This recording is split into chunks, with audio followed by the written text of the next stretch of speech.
Hello guys, this is Vaibhav and here I am with the another useful video for you regarding the GitHub's cloud services.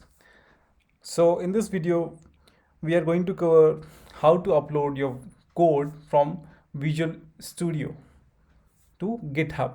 Okay, so these are the commands useful for that.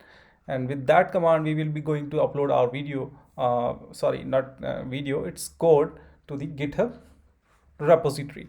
First of all, it is GitHub, git init, second git add, git command, git commit along with the message, git remote add origin and the URL of the repository. Another one is git push origin and the branch name. What is git branch, git checkout, git branch show, and git clone. All of these commands we will be going to cover in this video. And what are the required resources for that? You need to have a git installed on your local system. And second one is GitHub account. You must have your GitHub account. And the third one is GitHub account logged in the Visual Studio Code in your IDE. It's VS Code. Okay, so let's start with the upload process.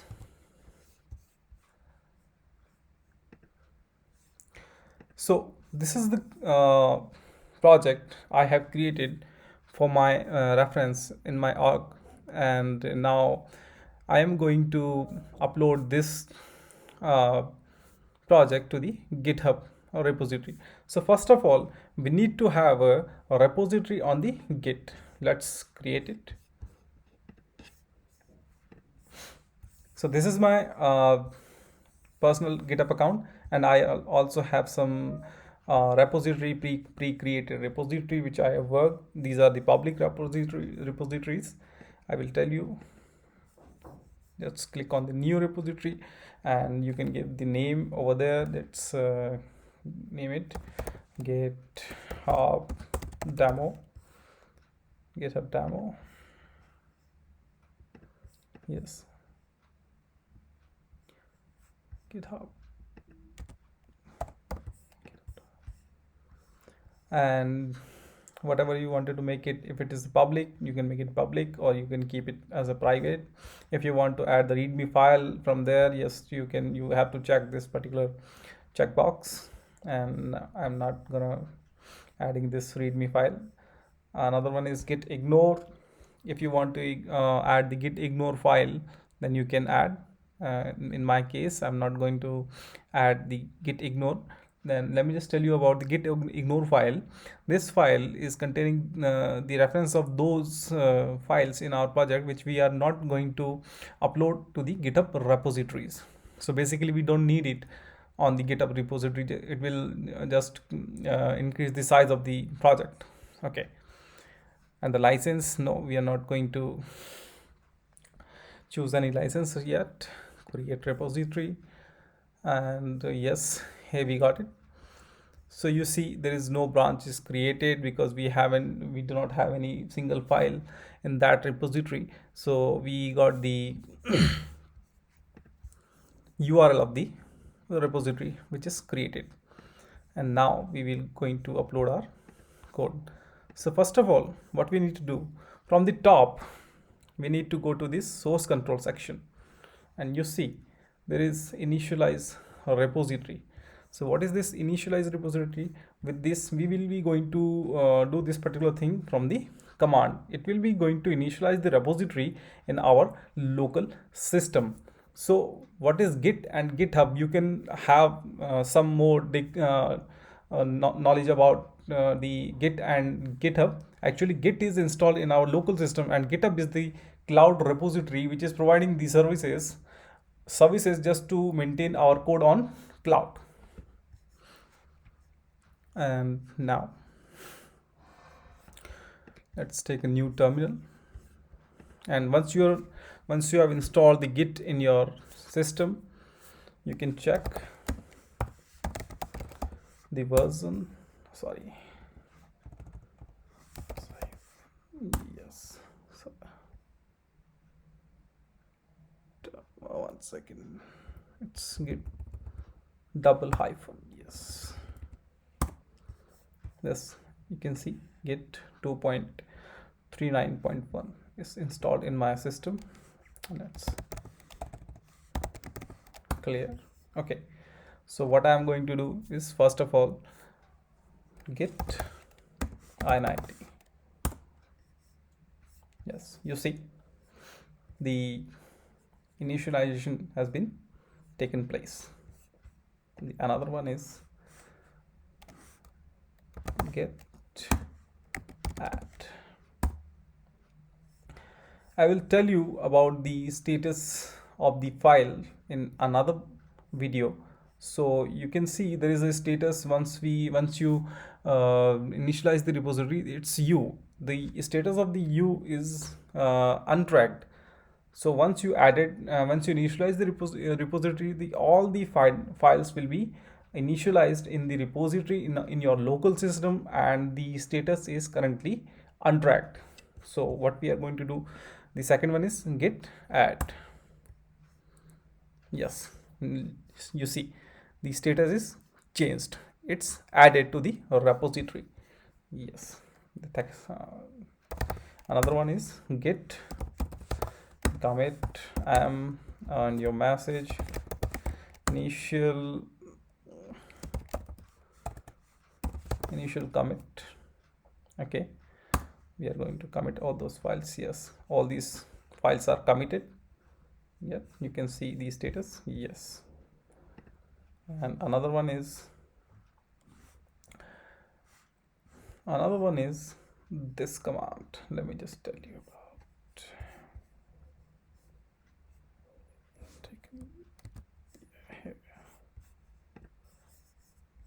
So up till now, what we have committed all the files, but now we have to create, from now at this stage we need to upload our code to the remote, which is GitHub. So actually we haven't uploaded our code till yet. For that we need to create a remote from our local system to GitHub repository. Yes, so for that you can use this command, git remote add origin, and you can add your URL over there. But what we need to do, what I am going to do, we will do this thing with the UI, with this option. So first of all, you can log in with your GitHub account from this section, because I am already logged in, so it is showing my username over there, but you will be definitely getting the sign in option from this section. It's user sign over there. Okay, once you logged in, you will be getting these three dots. Go to the remote, add remote, and it is asking us the URL of the repository. So where is the URL of the repository? Here is the URL of the repository. Yes, you can copy from here, go to the HTTPS, not SSH, go to the HTTPS, copy the URL, paste it over here, and now it is asking us a remote. So what is remote?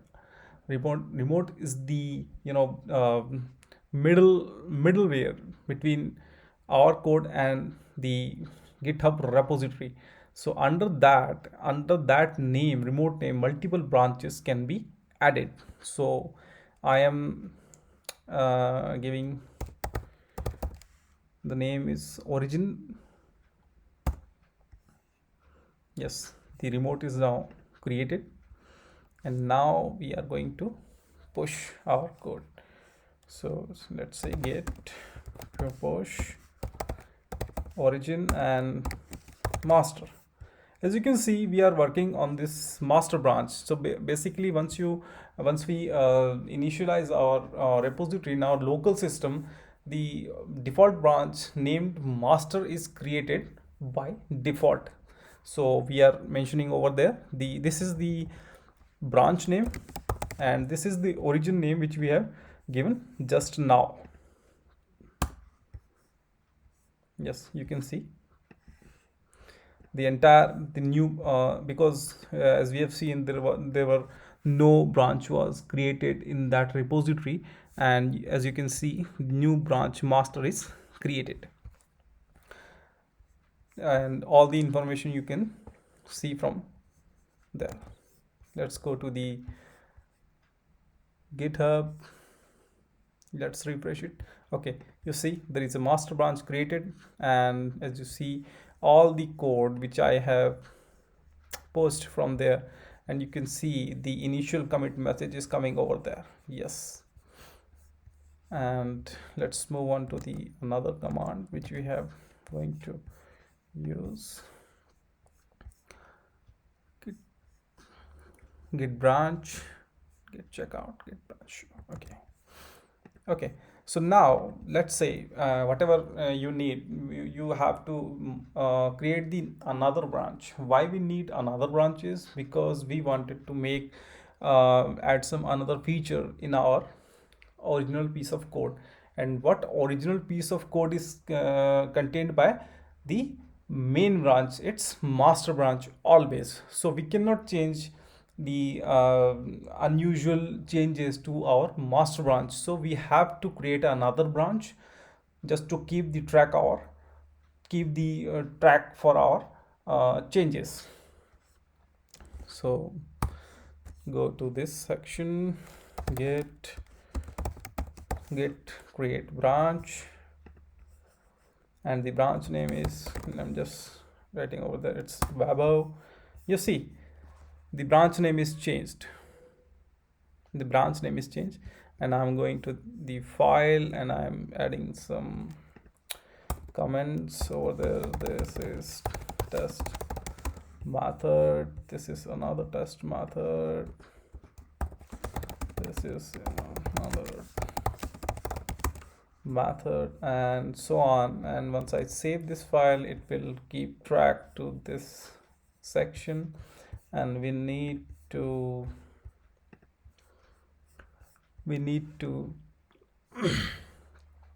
add this file again. We do not need to hit git init, we have to add this file again. Add this, actually this command adds all the changed file to the git, or you can do this particular thing from here also, or here also. So we have done with the command. Let's use the UI just for your reference, and now you can see the changes are staged, and we have to get commit and message, it's a flag, some comments are added.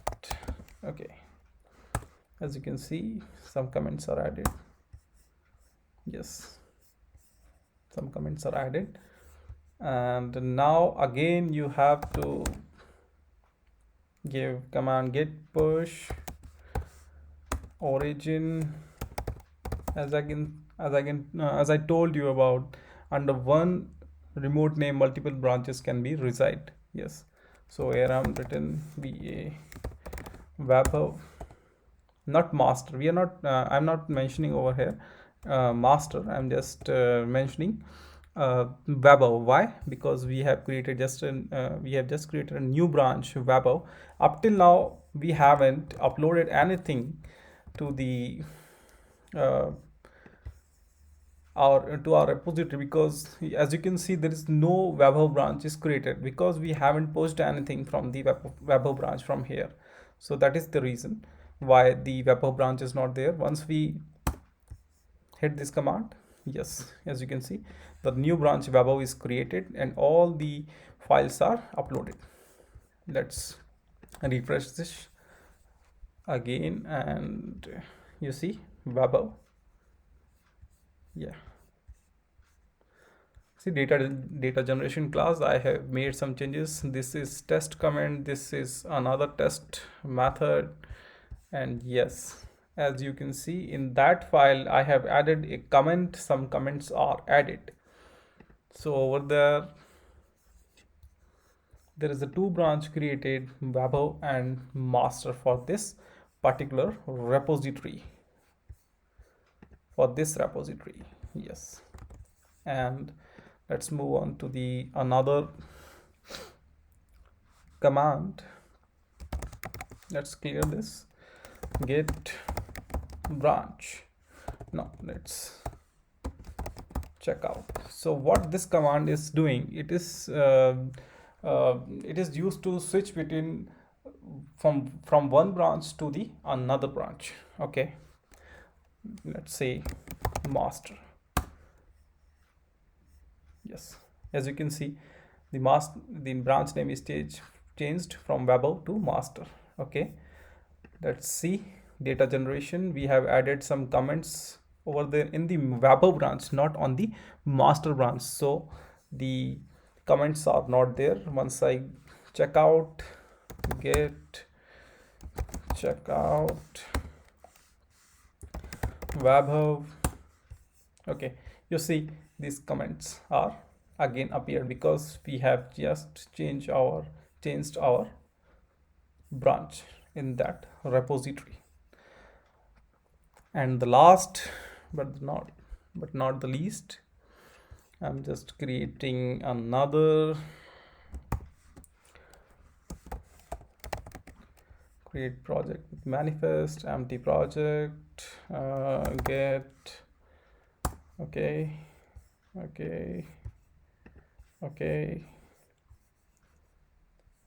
With that, the last command is yes, git clone. So it is taking some time. Once it is gets loaded, and go to our repository which we have just created, go to the branch, whichever the code you wanted to clone in your system. Let's take a Wabo branch code and go to the Wabo branch, click to the code, copy the URL and paste over here. Yes, where you want to save your project from this. Yes, open. Okay, so we have created a project, but there was no need. It was automatically told us where we need to actually save this particular project which we have just downloaded from Git. Okay, so this is the video and I hope you liked it and you found it's very useful regarding the GitHub CLI commands, how to upload our code from our local system to GitHub repositories. Hope you liked it. Just if you have any question, you can comment me out, or you can tell me if I need to make any more videos for the specific commands, and I will definitely reach out to you. Hope you liked. Please like my video and subscribe to my channel for more useful videos. Thank you.